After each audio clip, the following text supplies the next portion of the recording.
for me, but late evening for Miss Tina of Red Fern. We're hanging out in the lounge today with Tina of Red Fern Lingerie. And Tina, can you just start us out by telling us why you started Red Fern? What was the concept behind this, and why did you create it? Who were you before Red Fern?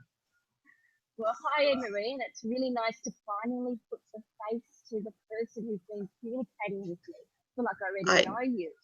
I know. I will say, I did harass you for a little bit to get Red Fern on CureDiva. I was like, we need this, we need this, we need this.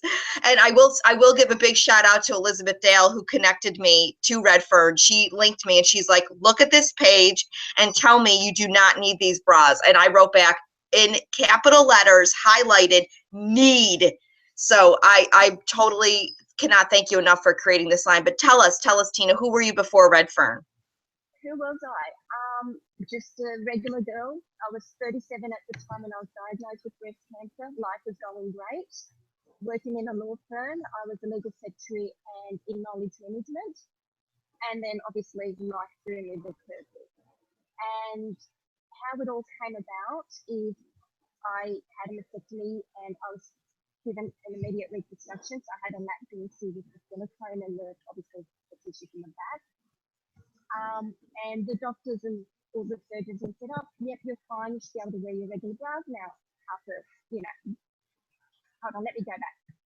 First go for a post-surgery bra fitting for the first few months, and then then down the track you can wear your bras. Okay. No idea what mastectomy bras were. No idea. All I knew about breast cancer, I know this sounds really bad, is October was the ribbon month. You participated in the fundraising, you had your cupcakes, and it was cancer the best. I didn't know there was triple negative. I didn't know there was hormone positive. I had no idea. It was just, well, it never touched me before because my family, we've never had cancer in our family. So went to my first bra fitting after surgery, and I was horrified. They were like these great grandmotherly bras, and if you knew me as a person, you knew that I loved my lingerie. I loved colour. I loved the European design, so Simone Purell, the La Perla, the Chantels. I would go crazy in a lingerie shop. It was my thing. Some women it was shoes, for me it was lingerie. And I was like, and I said to the lady, isn't there anything nice in this here? No, love. But they're getting there. And I'm like, okay. And that's what planted the seed. It was like I was 37, so we're getting diagnosed younger because we have better diagnostic equipment around and better tools, thankfully. We're living longer, if we're fortunate enough. Like we tend to live longer now because, of the treatment plans. Not everyone, but fingers crossed, most of us do. So all I could think of is I'm 37, and if I'm fortunate enough to have a very long life, I don't want to wear those bras. Right. And it just really made me quite upset. And then when the doctor said to me, oh, you can wear your regular bras now, I thought, cool. And every bra I tried on, it just was so uncomfortable against the scar tissue. It really dug in, and it was just a flat. And I just didn't like it. And I tried to take out the underwire, and that didn't work. Then I tried to just buy regular soft cup bras that didn't have, but they didn't offer the support for the real breasts that I still had.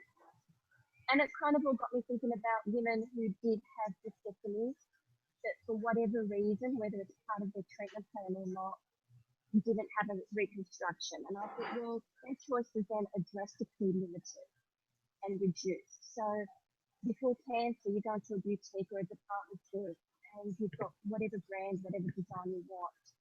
And then when you're diagnosed with breast cancer, you kind of put into the too hard basket and you just do that. And it kind of really pulled me off and got me on my rant. And that's the long version of a very long story. Right. And I think what people, who don't have breast cancer do not understand is that we cannot wear a regular bra. You just cannot. I've tried to put it on. First of all, the wire is just, forget it. I don't even understand I have a girlfriend actually that wears the underwire afterwards. She says it is more comfortable for her. There's no way. My scars, it's excruciating. There's no possible way I could even wear it. Second of all, the bras that most of them that are out there really are like our grandmother's bra for the, like there's a bulk of them. Now, granted, there are some other lines that are very cute. They're white, they're beautiful. Your bras are not. They are super cute. They are adorable. And I have to tell everyone who's going to watch this afterwards, they are pocketed. This is something that is enormous. To find a cute, sexy, stylish, pocketed bra is massive. Tina, I don't know if you know this about me before. I had about 42 bras before I was diagnosed with breast cancer. It was the running joke that whenever someone came to bring me a meal or, you know, took my kids, I had a basket of bras next to me and I gave them out to people as gifts because there was no way I could put them on again. For one, my size was completely different. And for two, half of them were underwires and there was no, I knew I couldn't wear them anymore. And to get rid of those bras was painful because they were cute bras. I want to put a cute bra on, and you created that with your line. And for anyone that looks at them and sees the lace up top and thinks it's going to be uncomfortable, I said today I was wearing the cute little pink or yellow one, and it is so comfortable. The lace is great. It does not affect my skin because I am super, super sensitive to skin, to anything against my skin, and it's not. It is. You did a phenomenal job, phenomenal. And you were telling me that it was 4 years in the making. So tell me about that. Like you said to yourself, all right, I'm going to create this line for women. How did you decide to do that, and what did you forego? Like what was your job before this?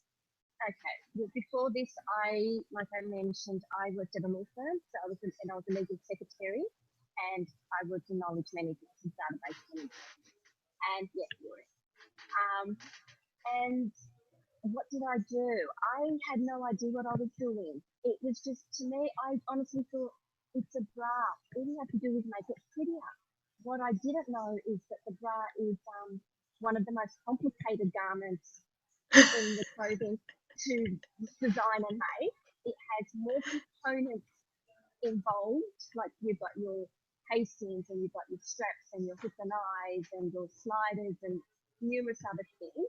Then you've got to consider the dynamics of the woman's body. But once a woman's had a mastectomy, that really comes into play because you've got to think of the shoulder, neck, back, all the issues that come, the balance, all of that. I did try, I had this big picture and quite idealistically, I wanted to have them made in Australia, so to be a, you know, an Australian brand, Australian made and all the rest. Unfortunately, I wasn't able to find the quality that I was after. So basically I had to forego that and did a lot of research, and I found this amazing company in Europe who just worked with me and they understood what I wanted, and it just went from there. But it was 4 years of literally research and asking and texting and everything. But I'm really Well, happy and with it. the other thing, and I have them right here as well, that you put with them is panties. Yeah.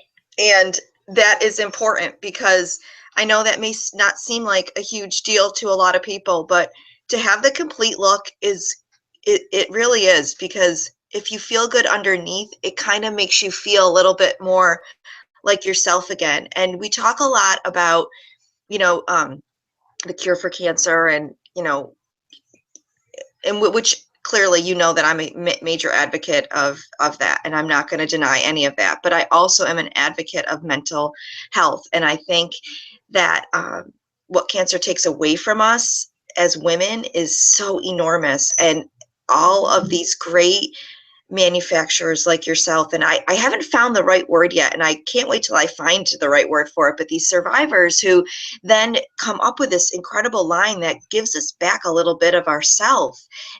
And I know that a panty and a bra really can't do that, but subconsciously it sort of does, because when you put it on again and you're like, oh my God, this fits me, and I like the way it feels, and then you feel like yourself just a little bit again, even if it's for a glimmer of time, you did it. Like you really did it. And that's, I swear to God, that's what this line is doing for, I know our clients are loving it. I know that for a fact. When I link it to people on live chat, they're like, this is pocketed, like in caps. This is pocketed. They can't even believe it. They're just so elated that it's pocketed. I just cannot stress to you enough how happy people are. I'm glad And because I'm sorry, because I just remember one of the thoughts was I didn't want to feel like the breast cancer person all the time. Like I just wanted to feel like me. Part of me, when you have when you're diagnosed, you lose your breast or a good chunk of it. Then if you go through chemo, you lose all things that are feminine. Your hair, your eyelashes, your eyebrows, your nails, your weight goes either up or down depending on how you react. Then you get into menopause if like me, if you're on tamoxifen. same here. Yep. And I can't stand it. But anyway, and it's just sort of like I just want that little bit of thing that makes me feel like a woman. And Yeah. for me, it's always been lingerie. And I just wanted nice hair, and no one could provide it for me. So Don't you feel like when we do stuff like that, we're taking things back a little bit from cancer? It's like, you may have done something, but we're taking this back. We are regaining a little bit back from you. You can't take this part from us, right? yeah, I remember. Yes, I remember when with my hair, what I did. I've never been precious about my hair. I've always grown it, chopped it off, whatever. But when I went bald, that wasn't my choice. So then what I did is I grew it as long as I could tolerate it, and then I said to the cancer, you know what, I'm going to cut it now, but this is on my terms, not yours. And then it grew, and that was like my thing to say to the cancer, control that. Yeah. I mean, it's just those little, and I always tell people we lose control of so much through this. It's the things that we can regain control by, grasp it and hold on to it, and make that your own. And this is the way to make it your own, And actually, I just got a question, and someone wants to know if you're going to come out with a line that they love the colorful styles, but they want to know if you're going to make a solid, sexy, lacy one.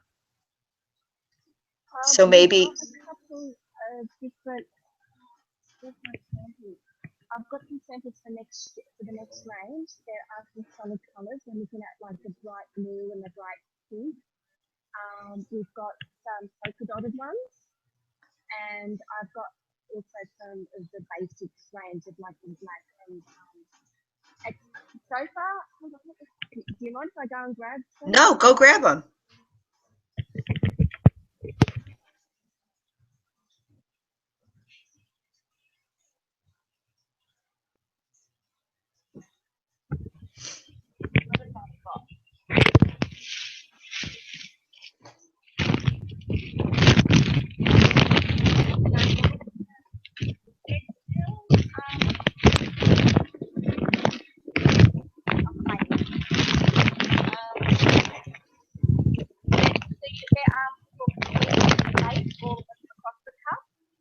Okay.